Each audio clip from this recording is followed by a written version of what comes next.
खबर बलिया के सपा जिला कार्यालय का है, जहां पुलिस की अवैध वसूली कांड का मामला सामने आने के बाद अब सियासी सरगर्मियां भी तेज हो गई है।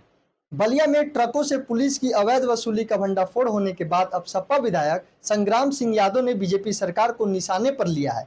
उन्होंने इस मामले के उजागर होने के बाद बीजेपी सरकार पर जमकर निशाना साधा है। उन्होंने कहा कि पूरे प्रदेश में भ्रष्टाचार चरम पर है। उन्होंने कहा कि विपक्ष के नेता ही नहीं, बीजेपी सरकार के मंत्री ही यूपी में भ्रष्टाचार की शिकायत कर रहे हैं। उन्होंने कहा कि प्रदेश में प्रशासनिक व्यवस्था पूरी तरह फेल है और अफसर कर्मचारी बेलगाम होकर जनता का शोषण कर रहे हैं। और मैंने उठाया इसको, और सरकार को जब कोई विधायक सदन में उठाता है तो उसका संज्ञान लीजिए। और अक्षरशः सत्य हुई मेरी बात, तो सोचिए कि अगर ये बात कितने दिनों से चल रहा था तो ये कितना पैसा बलिया जनपद के, कहता हूँ बलिया जनपद के थानों पर बहुत से जनप्रतिनिधि फ़ोन करते होंगे। मेरे संज्ञान में स्वयं कितने मामले हैं कि गरीब आदमी जाता है, जो दोषी होता है उसको थाने पर पता चलता है कि थाने पर पहले से बैठा हुआ है दोषी आदमी, और निर्दोष को थाने में बंद कर दिया जाता है और पैसा लेकर के दोषी को वहाँ से छोड़ दिया जाता है। बलिया के फेफना थाना क्षेत्र में कपूरी नारायणपुर गांव के पास खड़े ट्रक में एक पिकअप ने जोरदार टक्कर मारा, जिसमें कुल 15 छात्र घायल हो गए हैं, जबकि 8 गंभीर रूप से घायल हैं। वहीं एक छात्र की मौत हो गई है। आसपास के लोगों ने सभी घायलों को जिला अस्पताल पहुंचाया, जहां छात्रों का उपचार चल रहा है। बताया जा रहा है कि सवारी पिकअप में नागाजी सरस्वती विद्या मंदिर मलदेपुर के 16 छात्र सवार थे, जो स्कूल आ रहे थे। जैसे ही टाटा मोटर्स और कपूरी गांव के बीच पहुंची कि खड़े ट्रक से पिकअप ने जोरदार टक्कर हो गई। घटना में पिकअप का ड्राइवर भी घायल हो गया है। घटना की सूचना मिलते ही डीएम और एसपी जिला अस्पताल पहुंचकर घायलों का हाल जाना। तो वही मौके पर विधायिका केतकी सिंह भी पहुंची। थाना फेफना पड़ता है हमारे सदर तहसील में, उसके अंतर्गत क्षेत्र का यह मामला है।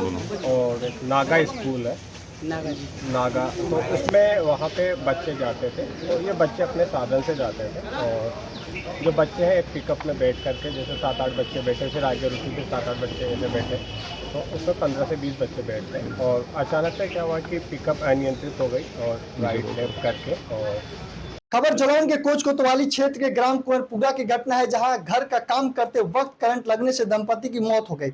मौत की खबर सुनकर गांव में सन्नाटा छा गया।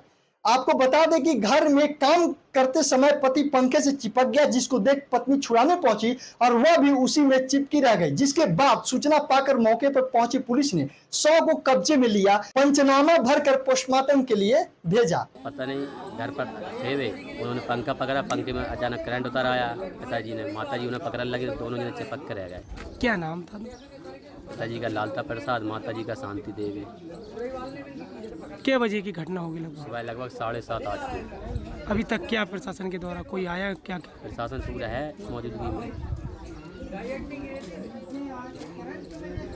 जनपद बिजनौर के थाना धामपुर में बंद पड़े मकान को चोरों ने निशाना बनाया। अज्ञात चोरों ने 25,000 की नकदी और लाखों की जेवर चोरी कर लिए। महिला घर पर ताला लगाकर अपने पति से हरिद्वार मिलने गई थी। आपको बता दें कि जानकारी के अनुसार थाना धामपुर क्षेत्र के जैत्रा में अज्ञात चोरों ने बंद पड़े मकान को निशाना बनाया। पीड़ित दिगंबर सिंह ने जानकारी देते हुए बताया कि मैं हरिद्वार था, मेरी पत्नी दीपा भी घर में ताला लगाकर मेरे पास हरिद्वार आ गई थी। जब हम अगले दिन अपने घर आए तो घर के ताले और खिड़की टूटी पड़ी थी। चोर मेरे घर में रखे 25,000 रुपए और करीब 15 लाख रुपए के सोने चांदी के जेवर चोरी कर लिए। इस मामले की सूचना पुलिस को दी गई। सूचना पाकर मौके पर पहुंचे पुलिस जांच पड़ताल में जुट गई है। तो मैं हरिद्वार के लिए गई थी, मेरे हस्बैंड वहीं रहते हैं, तो मैं वहाँ गई थी, मेरा सामान पड़ा हुआ था। मैं लगभग 2 बजे के करीब निकली यहाँ से। फिर मैंने रात को मेरे घर में चोरी हुई है, मुझे सुबह पता लगा। सुबह मुझे पड़ोसियों ने बताया कि ताले टूटे हुए हैं, ठीक है, तुम्हारे घर में चोरी। फिर देखा हो तो हम शाम आए यहाँ, हमें लगभग 1 बजे पता लगा। वहाँ पे हम शाम आए यहाँ देखा तो सारे ताले टूटे हुए पड़े हैं, और किचन की जो है विंडो तोड़ रखी है। अंदर 3 सेफ रखी हुई मेरी, उसमें से सारी नकदी और जेब मेरे गायब हो गए, सारे चोरी हो गए। लगभग कितने की चोरी हुई? चोरी मेरे 25,000 रुपये मेरे नकद पड़े हुए थे, और मेरे कम से कम 15 लाख की ज्वेलरी थी, जो मेरी शादी में चढ़ाई गई थी, मेरी मायके की और ससुराल की। उत्तर प्रदेश के कासगंज में एक दर्दनाक हादसा हो गया है। बता दें कि तेज हवा चलने के कारण कासगंज थाना सहवार क्षेत्र के गांव चांडी में एक निर्माणाधीन मकान का लेंटर भरभरा कर गिर गया, जिसके नीचे दबने से एक 12 साल की लड़की की दर्दनाक मौत हो गई है और करीब आधा दर्जन लोग घायल हो गए हैं। वही घायलों को जिला अस्पताल में भर्ती कराया गया। बताया जा रहा है कि तेज आंधी और बारिश के कारण यह हादसा हुआ है। खबर उत्तर प्रदेश के बलिया में दबंगों के हौसले बुलंद देखने को मिला है। दबंगों ने महिलाओं और उसके परिजनों को जमकर पिटाई की। पिटाई का लाइव वीडियो सीसीटीवी कैमरे में कैद हो गया है। आपको बता दें कि सदर कोतवाली अंतर्गत टैगोर नगर में दो पक्षों में जमकर मारपीट हो रहा है। कैमरे में कैद इस सीसीटीवी में दिखाई दे रहा है कि महिलाओं को बुरी तरह से पीटा जा रहा है और वही महिला अपनी जान बचाने के लिए घर में घुस गई। इसके बावजूद भी पीड़ित महिलाओं के घर पर दबंगों ने चढ़कर मारपीट करने की कोशिश की और गेट पर तोड़फोड़ की। मारपीट के इस घटना में महिला और उसके परिजनों को चोट आई है। दबंगों की ये गुंडागर्दी सीसीटीवी कैमरे में कैद हो गया है। पीड़ित राजू सिंह ने आरोप लगाया कि दबंग पड़ोसी और आए दिन मारपीट गाली गलौज करते रहते हैं और कहा कि बीते 25 जुलाई की रात में दबंग पड़ोसी ने उसके घर के महिलाओं के साथ जमकर मारपीट किया। पुलिस इस मामले में 7 नामजद और 8 अज्ञात के खिलाफ संबंधित धाराओं में मुकदमा दर्ज कर आगे की कार्रवाई में जुट गए हैं, लेकिन अभी तक पुलिस एक भी आरोपी को नहीं पकड़ पाई है, जिससे आहत होकर पीड़ित महिला ने उच्च अधिकारियों से इंसाफ की गुहार लगाई है।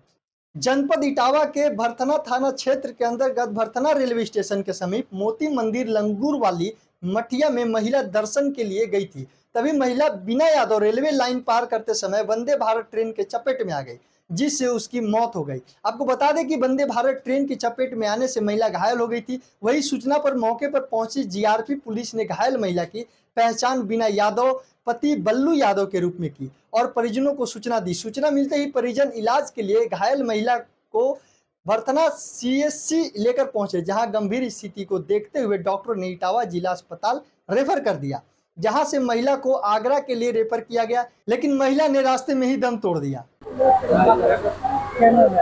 राजा बाबू, मेरी भाभी मंदिर पूजा करने जा रही थी तो वंदे भारत आने से उनकी चपेट आने से उनकी मौत हो गई।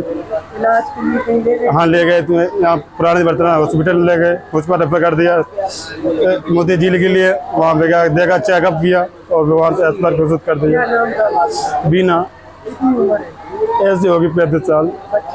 हाँ, एक बेटा यादव नगर में ये है।